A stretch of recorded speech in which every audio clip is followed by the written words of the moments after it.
morning. Thanks for coming. Rob Bonta, California Attorney General. Appreciate your presence. And thank you for being here as we announce an action to address a crisis that has been decades in the making right here in Los Angeles County. It's a crisis in the Los Angeles County jails that we will not allow to continue. For years, incarcerated individuals have been subjected to inhumane conditions and systemic neglect. Today, following a comprehensive investigation by my office, we're filing a lawsuit against the following people and parties: the Los Angeles County Sheriff's Department, Los Angeles County, Los Angeles Sheriff Robert Luna, and County Correctional Health Services and its director, Dr. Timothy Belovich, for ongoing violations of state and federal law that deprive people in custody of their basic rights. Let me be clear, this is about human dignity, this is about safety, this is about justice for those who are in our care. Los Angeles County operates the largest jail system in the United States and one of the most problematic, unfortunately, where ongoing failures put countless lives at risk every day. These conditions aren't new. For decades, the county has been aware of the unconstitutional conditions inside its jails. Yet instead of taking responsibility and fixing the problems, they've resisted oversight. They've spent millions of dollars defending lawsuits, fighting change instead of embracing it, and failed to implement reforms they themselves agreed to go through, through consent decrees and prior litigation. So they're already been sued. They've already been sued multiple times. They're under multiple consent decrees to implement changes. Even given the lawsuits, even given the consent decrees, they still haven't implemented the needed change. Now, just to be clear, the fact of the need for change cannot be in dispute. The sheriff has stated that change needs to happen. He's acknowledged the conditions that need to change. Others have said the same. Independent reviews and reporters have indicated that it is essentially a humanitarian crisis inside the LA County jails. Yet we are here today because the LA County Sheriff's Department, instead of making the changes, wants to fight, knowing that they need to make the changes. They want to spend taxpayer money on litigation, on fighting, on resisting, on foot dragging, instead of making the changes that are necessary.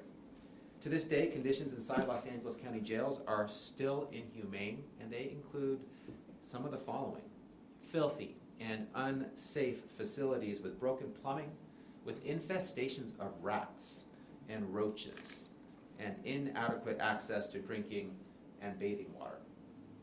Basics. They include spoiled, moldy meals, little to no access to basic hygiene supplies, including soap and toilet paper, menstrual products, and unsoiled clothing and bedding. Nearly constant confinement in cells, which contributes to both physical and mental deterioration. And inadequate or delayed medical, dental, and mental health care, leading to preventable injuries, suffering, and, yes, deaths. When we're talking about feces smeared on the walls and medical care denied to those in need, we're talking about a disrespect for the basic dignity of our fellow humans and a violation of their most fundamental constitutional rights. Healthcare failures in these facilities are so severe that one of the county's own oversight bodies has called it, as I mentioned before, a humanitarian crisis. Right here in Los Angeles, in county jails, the Sheriff's Department, the Sheriff, LA County know about it, and they're not making changes. Unacceptable. And most alarming, people are dying. In the last 4 years, there have been more than 206 deaths inside the jails, and more than 40% were caused by preventable circumstances, including suicides, homicides, and overdoses. 85 human beings lost their lives unnecessarily. And these numbers continue to rise. Over the years, county leadership has repeatedly directed the Los Angeles County Sheriff's Department to strengthen narcotics enforcement inside jails and conduct more comprehensive searches of staff and of visitors, yet overdoses and deaths persist. Just this past May, the Board of Supervisors directed Sheriff Luna and Dr. Belovich to investigate the causes behind the rising number of deaths in Los Angeles County jails. But they continue to drag their feet to the detriment of far too many. We can't wait any longer. We need comprehensive reform, and we need it now. And that's what this lawsuit is about. My office has worked collaboratively with other law enforcement agencies, and we've done this across the state to address systemic failures. And we've seen meaningful reform where agencies act in good faith, partner with us, collaborate, work together to accomplish a goal and solve a problem, and implement the needed reform.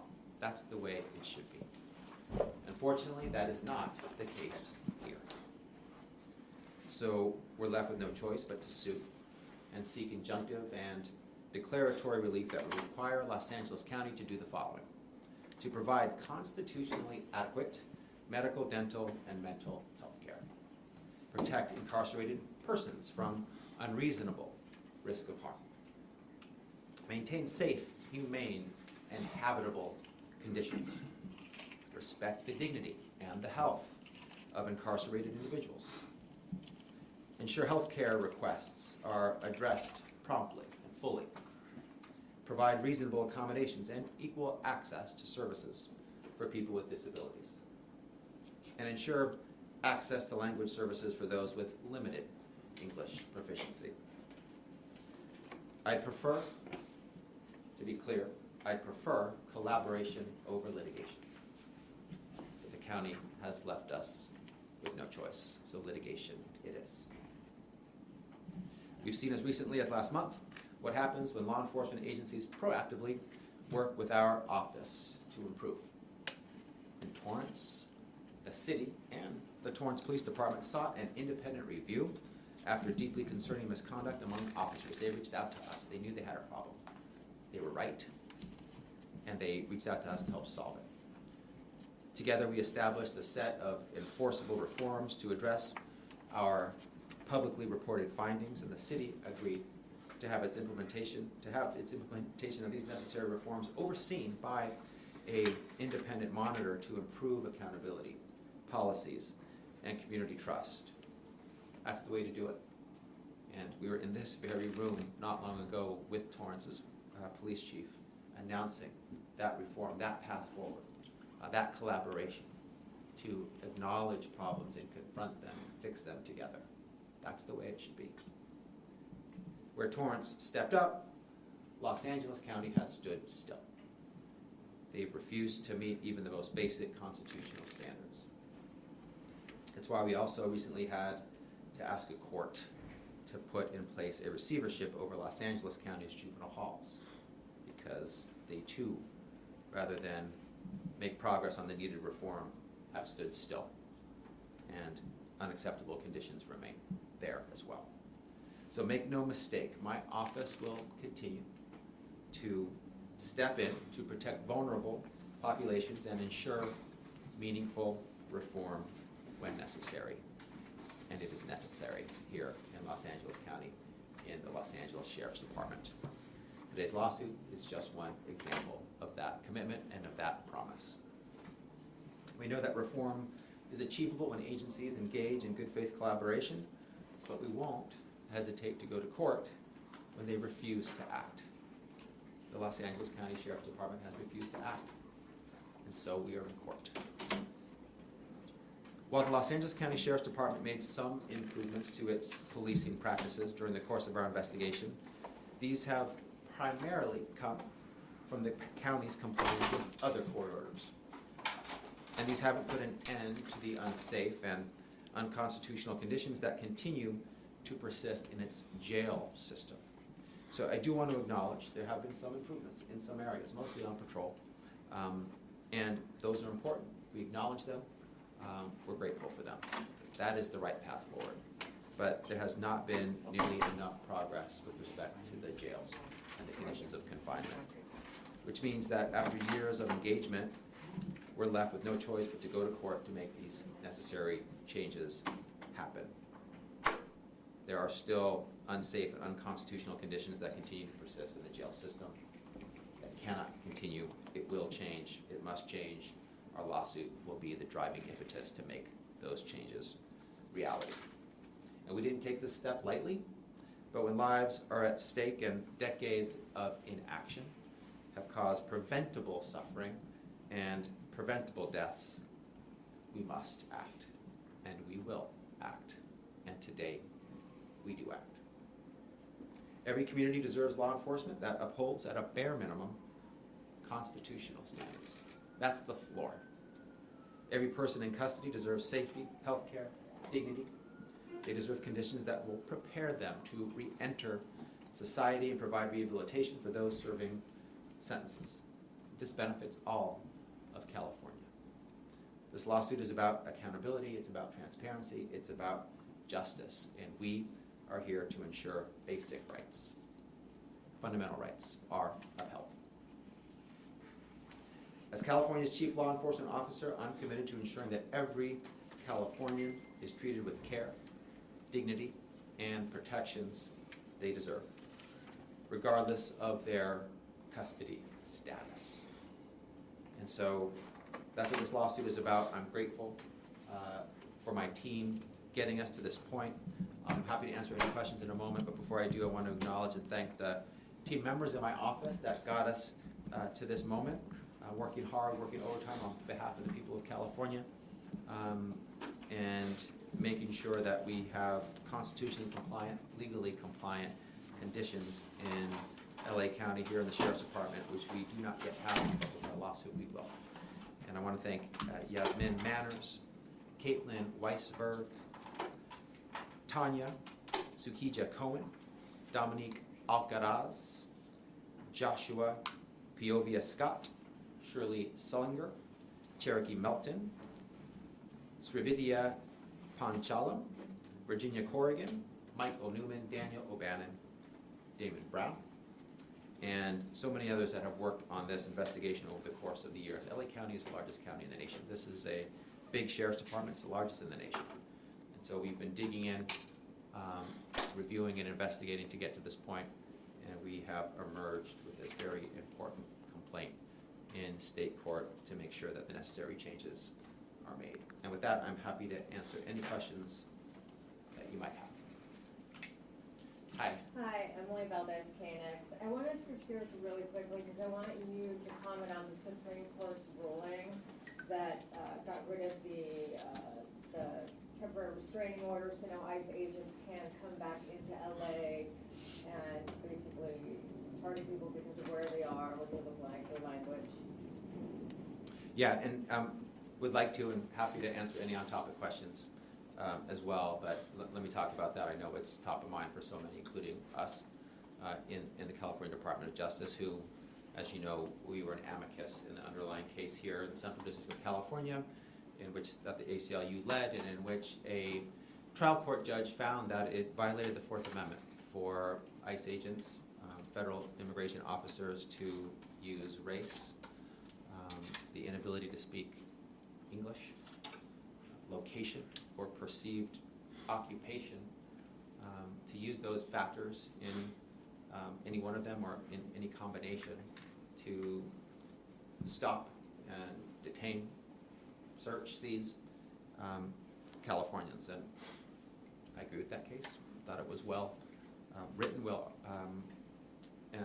well supported by the law and the facts. And the federal government, of course, appealed that case, and the Ninth Circuit did not grant the federal government's request for stay. And then they went to the Supreme Court on what's called, the U.S. Supreme Court, on what's called the emergency docket. And today we got word that on the emergency docket, on a 6-3 decision, it appears the U.S. Supreme Court has stayed, provided an emergency stay on this case. And so it's disappointing. And the emergency docket has been used more and more.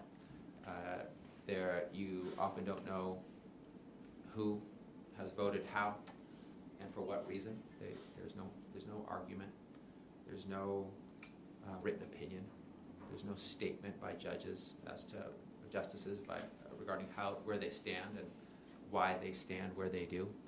We did get a little glimpse into some thinking with a concurrence by Justice Kavanaugh on the emergency opinion, as well as a dissent by Justice Sotomayor, joined by Justices Kagan and Brown, and so Jackson, excuse me. And so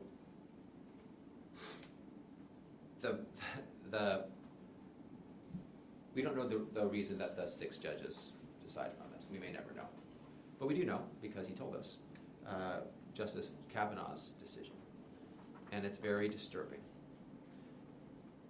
And I think Justice Sotomayor sort of captures where it leaves us if you follow Justice Kavanaugh's decision, again, which might not be the majority's rationale. And she says, we ought not live in a government or in a nation where the government can seize you because you appear Latino, because you speak Spanish, or because you appear to have a low-wage job. And I couldn't agree more. We shouldn't live in a country like that. And that's what the lower court's decision was about, making sure that we don't live in a country like that. And we'll see what happens next. This is, an emergency petition. The U.S. Supreme Court could have stayed out of it and allowed the lower court proceedings to continue, but they decided that they wanted to weigh in. I'll also acknowledge that the U.S. Supreme Court has recently said that you can't consider race in college admissions when it could be one factor among many to tackle historical discrimination, to address personal racial discrimination in an applicant's life. You can't consider it, but you can consider race when in a city like LA, where there are so many Latino Californians lawfully present, following the law. You can use race as a factor to discriminate potentially against Angelenos and Californians based on race. So how they prevent the use of race to tackle discrimination but allow the use of race to potentially discriminate is disturbing, and it is troubling. So those are some of my thoughts on the opinion. AG Bonta, Maya Spoto from Bloomberg Law. Does your office plan to take any steps to address the Supreme Court's order in the court that issued this day? We're not a party in that case, so it'll be up to the party to decide. We will monitor. We will use appropriately our role as an amicus and consider doing that again should there be a response to the stay. But of course, the U.S. Supreme Court is the highest court in the land, and so their decision is it's an emergency stay while the proceedings continue. It's not a final decision in the case, an ultimate decision in the case. There's more of the case to continue. But we will observe what the parties to the litigation decide to do in court, and should we have a role that we think is helpful and appropriate as an amicus, we will consider that, certainly. Thank you. Were you surprised by that ruling or not? Surprise these days is pretty relative. Disappointed.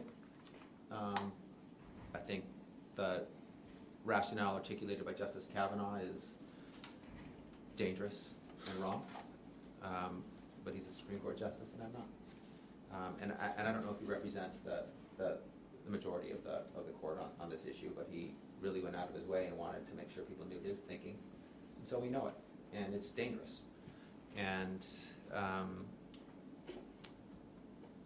obviously, as I've said before, I continue to have a strong belief in